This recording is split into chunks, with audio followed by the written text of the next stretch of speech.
The morning was supposed to smell of blooming peonies and fresh parchment.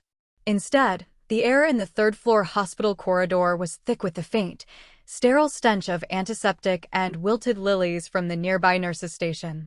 Chloe stood frozen beneath the harsh fluorescent lights, her fingers gripping her phone so tightly her knuckles were white.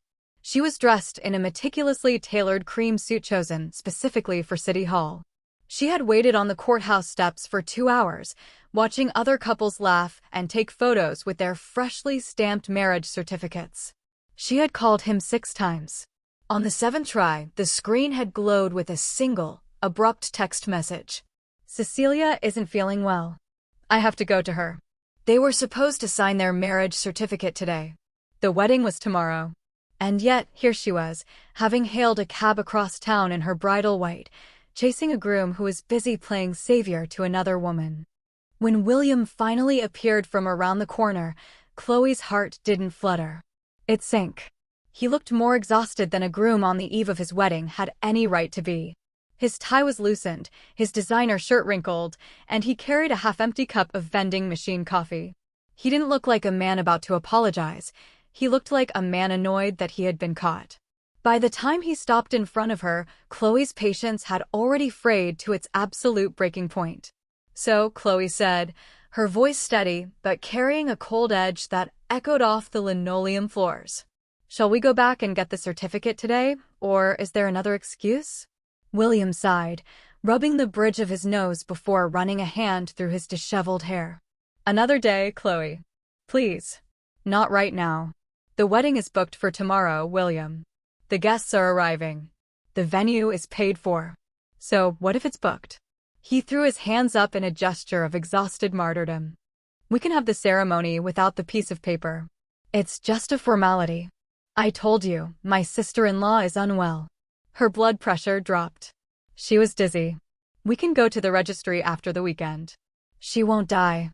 Chloe stared at him, taking in the defensive set of his jaw. How have you become so mean? She whispered, the hurt briefly breaking through her composed facade. William's eyes flashed with a sudden, misplaced anger. Mean? When my brother died, I promised to take good care of Cecilia. It's a matter of family duty. If you want to marry me, you should be on my side. You should treat her well instead of throwing a tantrum over a piece of paper. Chloe let out a breathless, disbelieving laugh. The sound was entirely hollow. I have treated her well. My whole family has bent over backwards to compensate for your brother's passing. We gave up our holidays so she wouldn't be lonely. I donated blood when she claimed she needed it. But is it never enough, William? Must our entire lives revolve around her? Am I marrying you, or am I marrying the ghost of your brother's guilt? You're acting wronged again, William muttered, looking away, unable to meet her gaze. He crossed his arms, retreating into his usual defensive posture. You always make it about you. If I feel wronged on the day I'm supposed to become your wife, Chloe said, her voice dropping to a dangerous quiet, then maybe I shouldn't get married at all. William sighed heavily.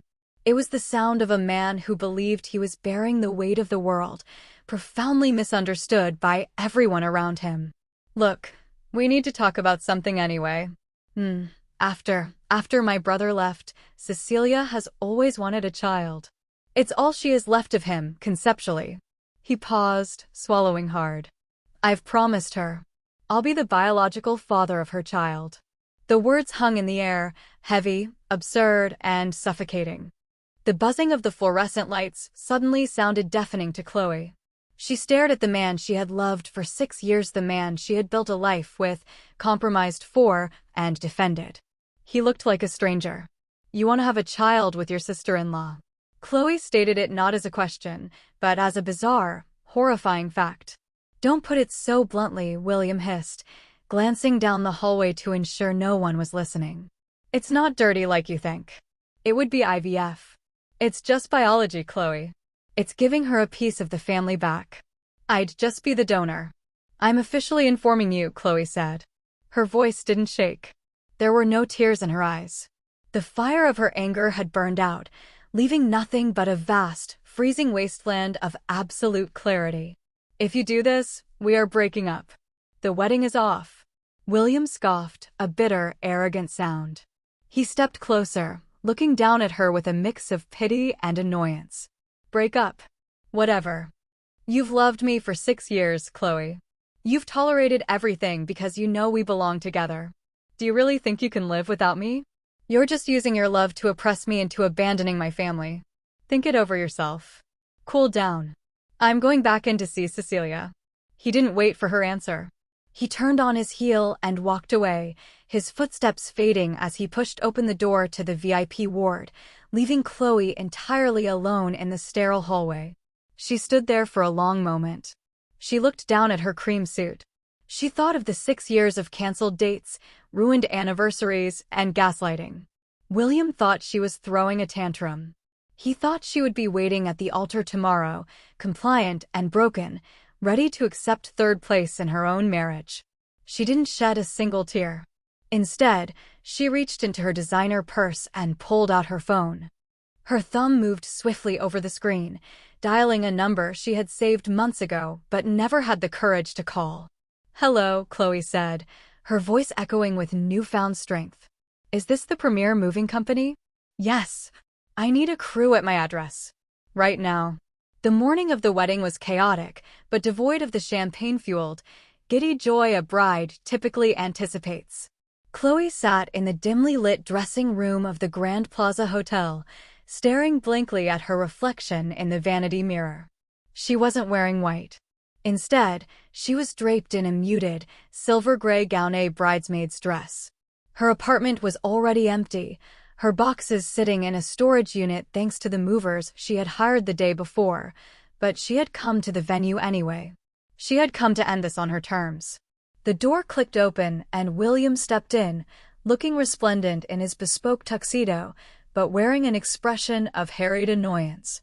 "Are you ready?" he asked, checking his watch. "Cecilia is having a hard time. Seeing all the wedding preparations, it reminded her of my brother. She had a panic attack." He paused, looking at Chloe expectantly. "You're doing the right thing, letting her wear the dress. It's just for the walk down the aisle. You can change into it for the reception."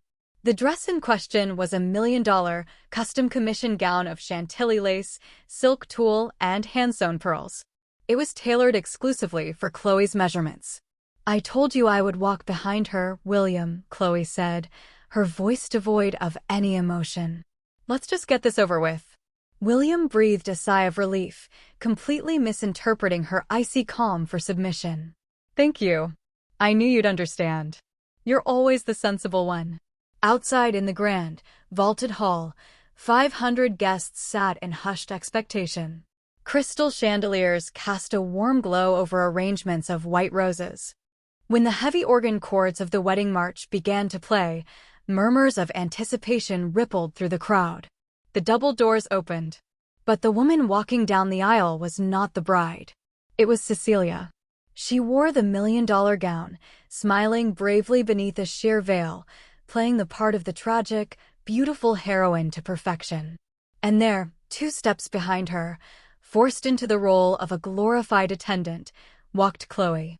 She held the heavy, pearl-encrusted train in her hands, her face an unreadable mask. A wave of confused whispers swept through the pews. "Isn't that the sister-in-law? Why is Chloe carrying her train? What is going on?" When they reached the altar, the whispering abruptly stopped. Chloe's parents, seated in the front row, stood up simultaneously. Her father's face was pale, his hands trembling with a mixture of shock and incandescent fury. "What is the meaning of this?" her father demanded, his booming voice echoing off the vaulted ceilings, entirely shattering the solemnity of the ceremony. "William, you humiliate my daughter in public? You have this widow wear her wedding dress while my daughter walks behind her like a servant." William flushed, looking exasperated and embarrassed by the sudden outburst. "Sir, please lower your voice. It's just to make up for Cecilia's regret of never wearing a bridal gown. Chloe can wear it after Cecilia is done walking the carpet. We discussed this." Chloe agreed to it.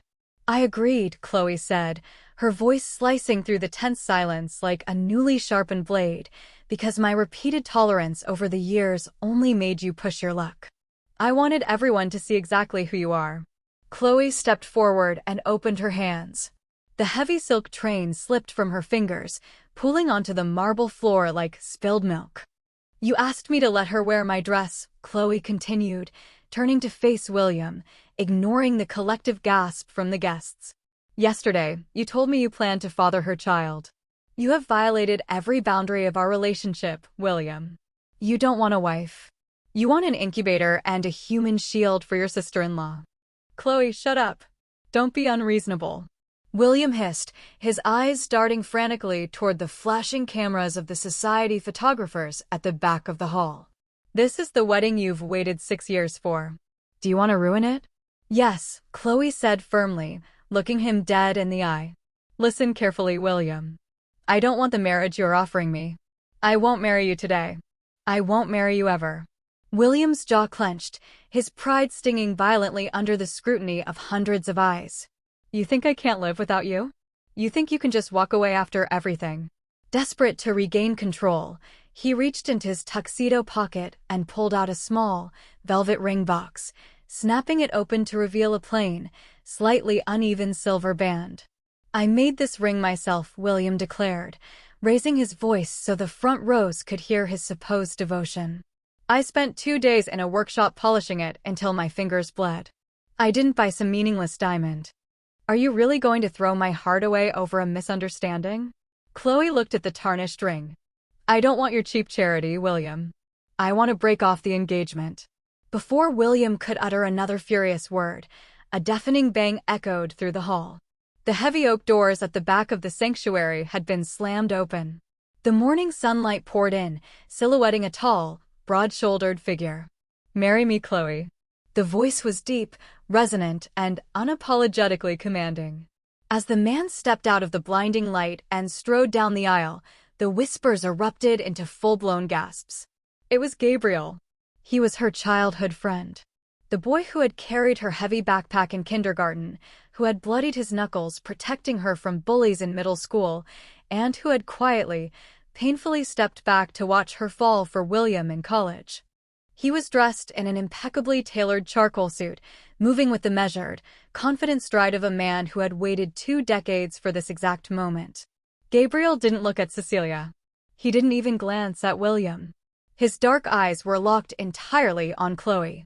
"I've waited for you for 20 years, Gabriel said, stopping just a foot away from her. The absolute certainty in his gaze made the massive hall feel like it had shrunk to just the two of them. "Today, I just ask you one thing, will you come with me?" Chloe looked at Gabriel's extended, steady hand. She looked at the man who had never once asked her to make herself smaller to accommodate someone else. There was no hesitation, no guilt, no absurd conditions. Just safety. "I do," she breathed. She reached out and placed her hand firmly in his. "Hey, security." William lunged forward, his face twisting in outrage. "Get your hands off her. Guards, throw him out." 2 burly security guards rushed down the aisle, but Gabriel simply turned his head. He didn't shout. He just fixed the guards with a dangerously calm, ice-cold glare. "Take one more step," Gabriel warned softly, "and you'll be dealing with consequences neither you nor your employer can afford." The absolute authority radiating from him froze the guards in their tracks. William yelled at them to move, but they hesitated, sensing that the man before them was not someone to be trifled with. Gabriel gently placed Chloe's hand in the crook of his arm. Together, they turned their backs on the altar. They walked back down the aisle, their footsteps echoing in unison, leaving the gasping crowd, the stolen $1 million dress, and the shattered, toxic engagement behind them in the dust.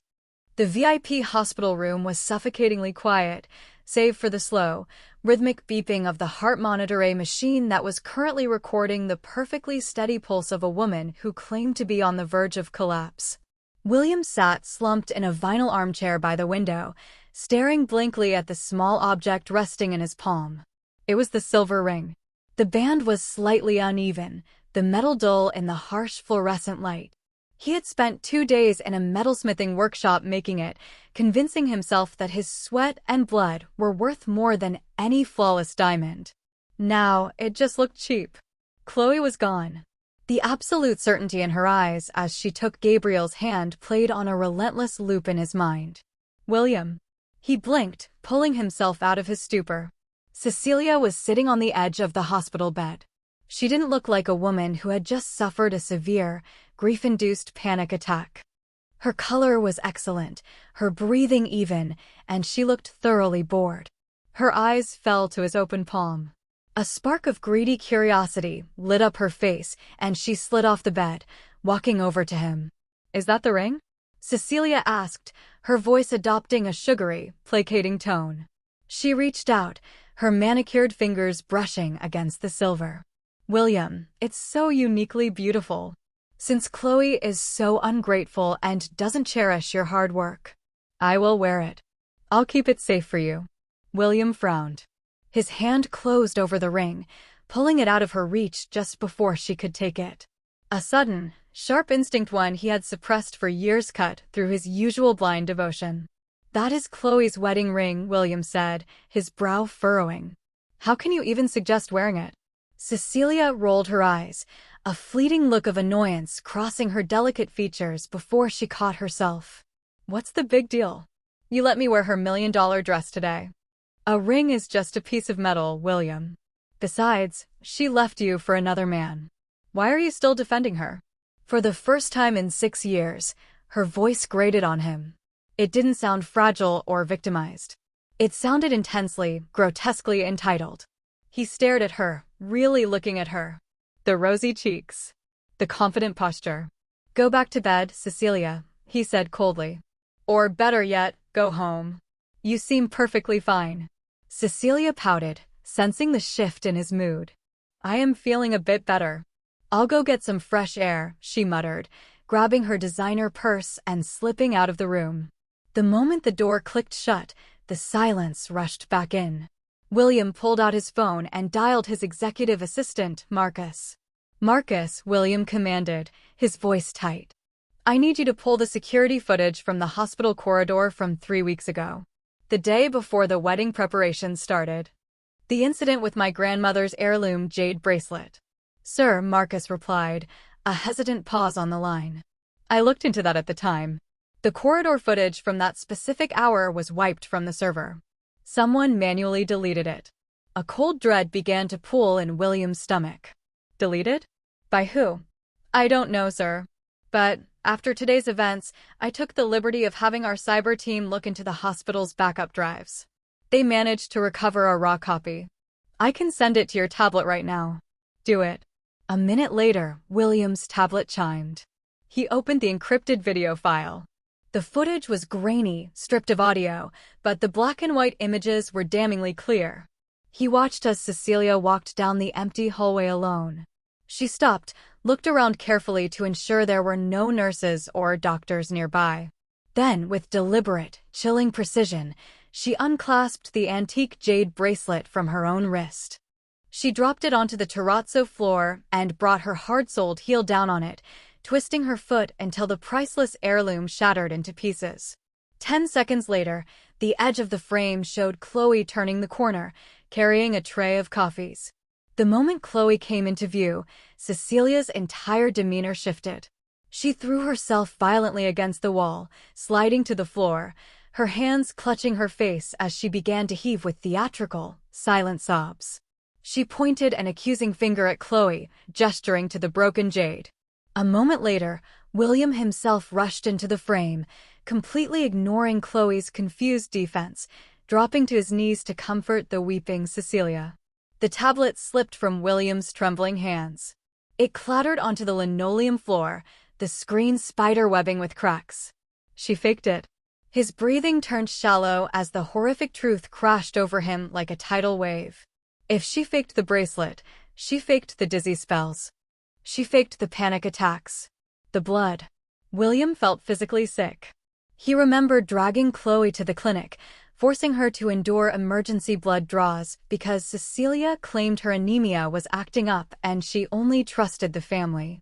He had watched Chloe grow pale, bruised, and exhausted, drained of her own vitality to soothe a viper.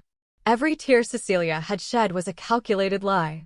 Every emergency that interrupted his dates with Chloe was a manufactured manipulation. He had slowly, methodically broken the woman who loved him, completely blinded by his own toxic savior complex. "Chloe, William whispered to the empty room. He buried his face in his hands, his fingers twisting into his hair as a guttural, agonizing sob tore from his throat. The realization was absolute, and it was entirely too late. God, what have I done to you? Why are we at the courthouse? Chloe asked, her voice laced with a bewildered kind of awe. She stared out the passenger window of Gabriel's sleek, understated sedan at the imposing granite steps and towering columns of the municipal building. Just an hour ago, she had been standing in a cathedral of flowers, preparing to tie herself to a man who had drained her soul.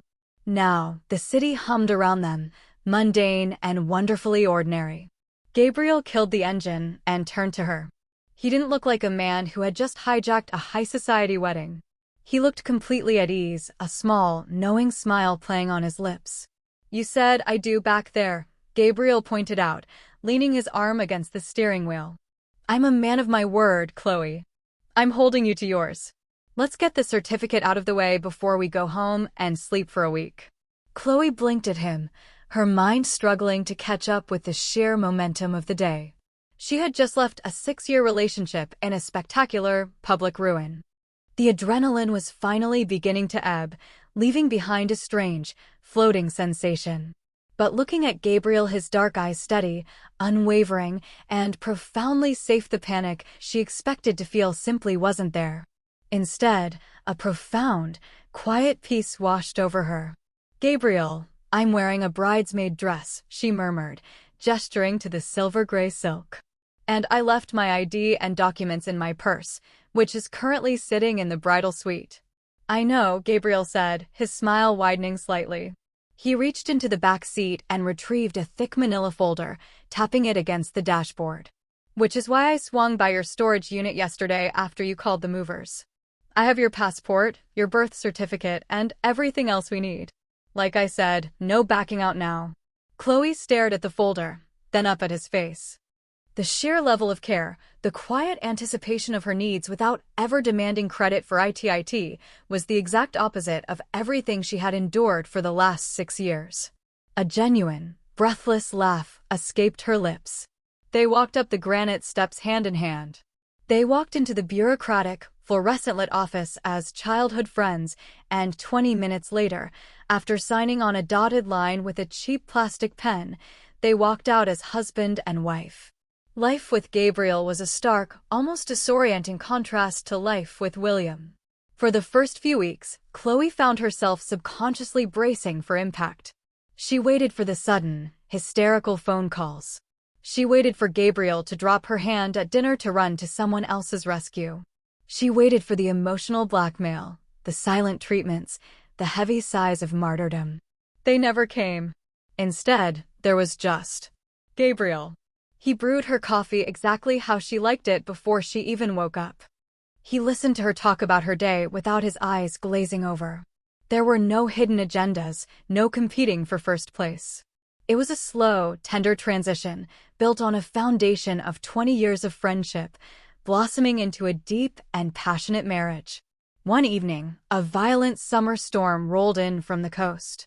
The sky bruised a deep, furious purple before unleashing a torrential downpour. Inside their warm, softly lit apartment, Chloe was curled up on the sofa with a book, though she hadn't turned a page in 10 minutes. A jagged fork of lightning illuminated the living room, followed instantly by a thunderclap so loud it rattled the window panes in their frames. With a sharp pop, the apartment plunged into pitch darkness. The power grid had failed. Chloe froze. Her childhood fear of thunderstorms had never quite left her, and the sudden, suffocating dark sent a spike of pure adrenaline straight to her heart. She dropped her book, her breathing turning shallow as she pulled her knees to her chest, shutting her eyes tight against the next flash of lightning. She didn't even have to call his name. Footsteps moved swiftly and surely through the dark apartment. A moment later, the cushion beside her sank, and strong, warm arms wrapped tightly around her trembling frame. Gabriel pulled her into his chest, burying his face in her hair. "I've got you," he whispered, his voice a low, grounding rumble against her ear. "I'm right here." Chloe let out a shaky breath, turning her face into his shirt. The scent of cedar and clean cotton anchored her. She held onto him tightly as another roll of thunder shook the floorboards, feeling his hand rubbing soothing circles into her back. "Gabriel," she asked softly, her voice muffled against his chest. Are you not scared I'm just using you?" she asked, the lingering insecurities from William's parting words surfacing in the dark. "To hide from the storm? To hide from the mess I made." Gabriel stopped rubbing her back. He pulled back just enough to frame her face in his large, warm hands. Even in the dim ambient light from the street lamps outside, she could see the fierce, absolute devotion in his eyes. "Chloe," Gabriel said, his tone leaving absolutely no room for doubt. "I've loved you since we were kids trading sandwiches on the playground. I watched you from the sidelines for 6 years because I thought he made you happy. The day you finally reached for my hand was the best day of my life." He leaned in, pressing a tender, lingering kiss to her forehead. "I don't care if you're hiding. As long as you are hiding with me, you can use me as your shield for the rest of our lives." The sprawling, heavily guarded estate of Professor Foster was not the sort of place one simply walked into. Known globally as the father of the modern defense and missile system, the professor's home was flanked by stone walls, wrought iron gates, and men in dark suits with earpieces. The guest list for his 80th birthday celebration was painstakingly exclusive, strictly limited to top-tier aerospace scientists, high-ranking military officials, and a select few corporate titans. William, who had briefly been a student of the professor before abandoning the rigorous world of applied physics for corporate finance, had cashed in every favor he had to secure an invitation. He desperately needed a distraction. Since discovering the deleted hospital footage, his life had become a suffocating nightmare of regret. He was actively investigating the depths of Cecilia's deceits, but his mother, Eleanor, completely oblivious to the truth, had insisted they bring the fragile widow out for some fresh air and high society networking. While William stalked the perimeter of the grand ballroom, nursing a scotch and a growing, silent disgust for the woman he had once sworn to protect, Cecilia wandered out into the lavish backyard gardens. She was bored by the academic chatter and irritated that no one seemed to recognize her as the mistress of William's wealthy household.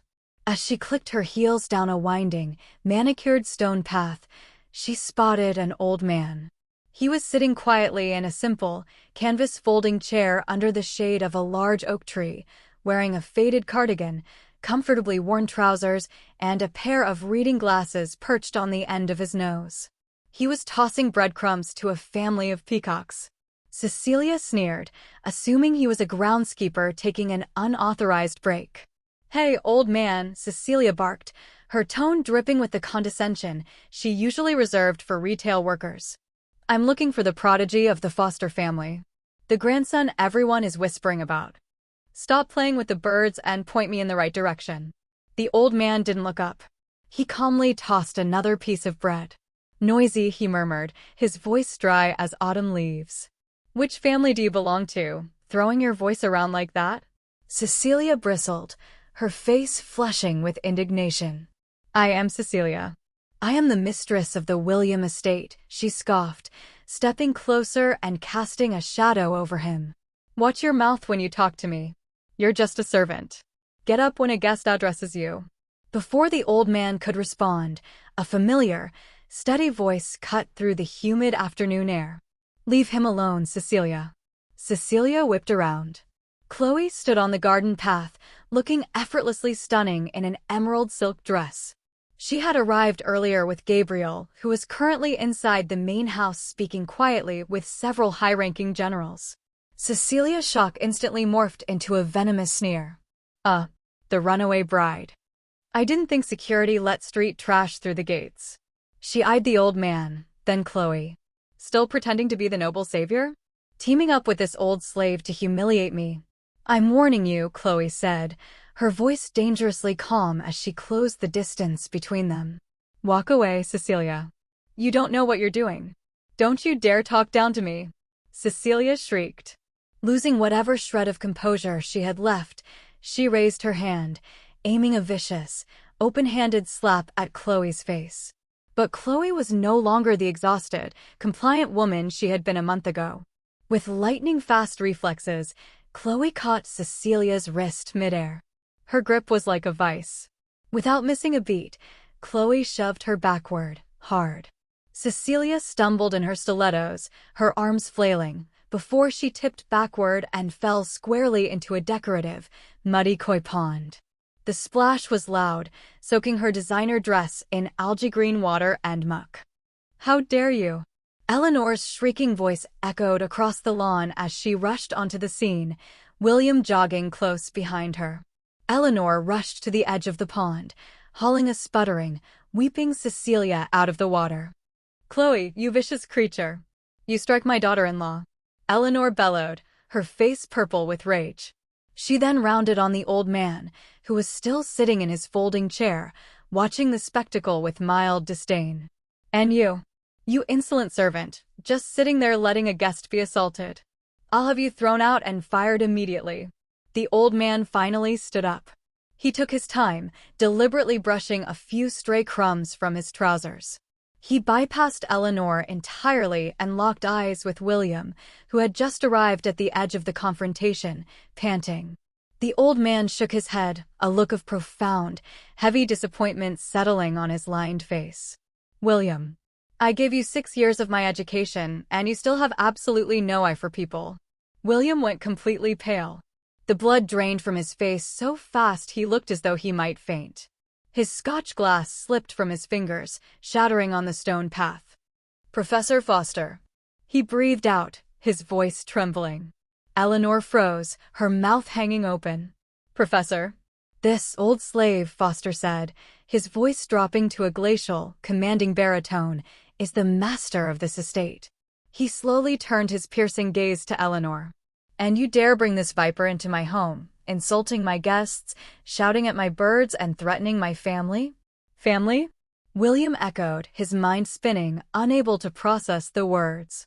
"Grandpa," a cheerful, resonant voice called out from the terrace. Gabriel strode down the garden path. He wasn't wearing his usual understated suits. He was dressed impeccably, exuding an aura of undeniable, absolute authority that made the surrounding security details subtly straighten their postures as he passed. He walked straight to Chloe, wrapping an arm comfortably and possessively around her waist, pressing a kiss to her temple before looking at the drenched, open-mouthed interlopers. "I see you've met my wife," Gabriel said, a shark-like smile playing on his lips. William felt the ground literally drop beneath him. The world tilted on its axis. Gabriel, the man he had written off as a nobody, a low-level thug who had hijacked his wedding, was the Foster family's prodigy. He was the grandson of the nation's most revered scientist, a man whose identity and contributions to national defense had been so highly classified he was protected by top-level state security. "She is my granddaughter-in-law now," Professor Foster stated, looking at William with finality. "And you have proven yourself entirely unworthy of the company you keep. You are no longer welcome here, William. Take your mother, take this soaking wet creature, and leave my property before I have my men escort you out in handcuffs." William didn't move. He couldn't. He stared at Chloe, his eyes shining with unshed tears, silently begging for a second chance, for a sliver of the bottomless love and patience she had once given him so freely. But Chloe didn't even look at him. She was looking up at Gabriel, her hands resting on his chest, a genuine, radiant, and utterly devastating smile illuminating her face. She belonged to a different world now, and William was permanently locked outside the gates. The fallout was swift, brutal, and utterly merciless. William sat behind the massive mahogany desk in his dimly lit study, the heavy velvet curtains drawn tight against the afternoon sun. He looked like a hollowed-out shell of a man. The door creaked open, and Cecilia stepped in, wearing a delicate silk robe and clutching her head as if fighting off a migraine. "William? You asked to see me," she said, her voice adopting that familiar, fragile tremor. "I really should be resting. My blood pressure." Smack. William didn't speak. He simply picked up a thick, heavy dossier and threw it violently across the desk. It slid across the polished wood, stopping inches from her hands. "What is this?" Cecilia asked, her fragile facade slipping as a flicker of genuine apprehension crossed her face. Your medical records. The real ones, William said. His voice was entirely devoid of emotion. It wasn't angry, it was dead. My cyber team bypassed the hospital's firewall. You have never had anemia. You never had a heart murmur. You faked your illnesses. You faked the panic attacks. You faked the need for Chloe's blood just to remind her that you owned me. Cecilia's face drained of color. William, please, those records are wrong. Shut up, William commanded, the sheer volume of his voice rattling the glass in the bookcases. He stood up, leaning heavily over the desk. That isn't even the worst part. I dug into my brother's private emails. The ones he sent his therapist. Cecilia physically took a step back, her hands trembling as the walls finally closed in around her. He didn't die because of work pressure, Cecilia. He took his own life because of you, William spat out, tears of sheer hatred finally spilling over his lashes. Because he found out you aborted his child behind his back because it would ruin your figure, and when he confronted you, you told him he was worthless. You drove him to despair, and then you used his death to parasitize my life. William, I was young, I made a mistake. She stammered, dropping to her knees, preparing to turn on the waterworks. Get out, William said softly. He pressed a button on his intercom. Two broad-shouldered security guards immediately stepped into the study. You are banished to the decrepit suburban villa on the edge of the city. Your accounts are frozen. You will receive a basic stipend for groceries and nothing more. If you ever set foot near me or this house again, I will release these records to the press and the police. As Cecilia was dragged away, screaming, sobbing, and begging for a mercy she had never once shown anyone else, William collapsed back into his leather chair. The house was completely silent. He had spent 6 years protecting the wrong woman. He had martyred himself for a monster, and in doing so, he had methodically dismantled and destroyed the only real, pure thing he had ever had. The city park was bathed in the warm, golden light of a late Sunday afternoon. Chloe sat on a checkered picnic blanket beneath the sprawling branches of an old willow tree. She was laughing, her head thrown back, as a little boy with a mop of dark hair and Gabriel's unmistakable, steady eyes chased a yellow butterfly across the lush grass. I'm gonna get it. I'm gonna get it, the boy shrieked with delight. Gabriel jogged after him, easily scooping the toddler up by the waist and spinning him high into the air. Their joyous shouts carried on the gentle autumn wind. Gabriel pressed a loud, exaggerated kiss to the boy's cheek, making him giggle uncontrollably, before carrying him back to the blanket. Chloe smiled, handing her husband a napkin as he sat down beside her. Her heart felt impossibly full. There was no anxiety here. No nervous checking of her phone. No waiting for the other shoe to drop, or fighting for first place in her own family. Gabriel was exactly who he promised to be, her shield, her partner, her peace. Parked across the street, half hidden in the long, creeping shadows of a towering oak tree, a sleek black car sat idling quietly. In the back seat, behind heavily tinted windows, William sat entirely alone. He looked a decade older than he was. His hair was peppered with gray, his face gaunt, his eyes hollow and ringed with permanent exhaustion. His hands, resting in his lap, gripped a small, heavily tarnished silver ring. The metal he had once proudly polished for 2 days was now black with oxidation, a fitting symbol of his ruined vanity. He watched the family on the grass. He watched Gabriel hand Chloe a melting ice cream cone. He watched Chloe lean in, her face radiant, to kiss Gabriel softly on the lips while their son clapped his hands. William closed his eyes, a phantom pain twisting violently in the center of his chest. It was a suffocating, physical ache that he carried with him every single day. In his mind, he tried to superimpose himself over Gabriel. He imagined he was the one sitting on the blanket. He was the one holding her hand. He was the one who got to see her smile like that.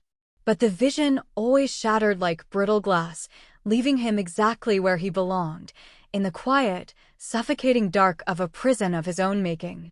He had thought Chloe couldn't live without him. He was wrong. He was the one who didn't know how to live without her.